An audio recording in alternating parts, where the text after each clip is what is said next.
সুপ্রিয় শিক্ষার্থী, আসসালামু আলাইকুম। ঈদ মুবারক, ঈদ মুবারক, ঈদ মুবারক।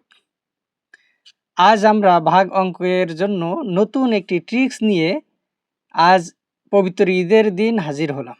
আমাদের প্রথমে আমরা এই 2 দিয়ে ভাগ করব 848কে। 2 দিয়ে 848কে ভাগ করার জন্য আমরা সর্বপ্রথমে কি করব? এরকম একটি ছক এঁকে নিব। এখানে কত? 848, তাহলে কত? 800, এখানে লিখব 800। তারপর এখানে কত?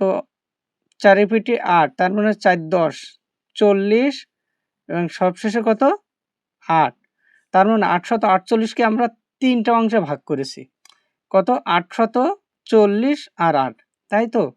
তাহলে 2 আমরা 800-র ভিতর কয়বার যাবে? 800-র অর্ধেক কত? 400। 400 দুগুণ 800, আর এখানে কত? 40। 40-এর অর্ধেক কত?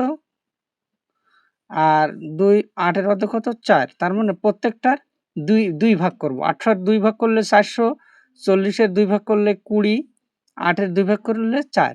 তাহলে আমরা এই কয়টা আমরা যোগ করব। আমাদের ভাগ অঙ্ক অথচ যোগ করছি।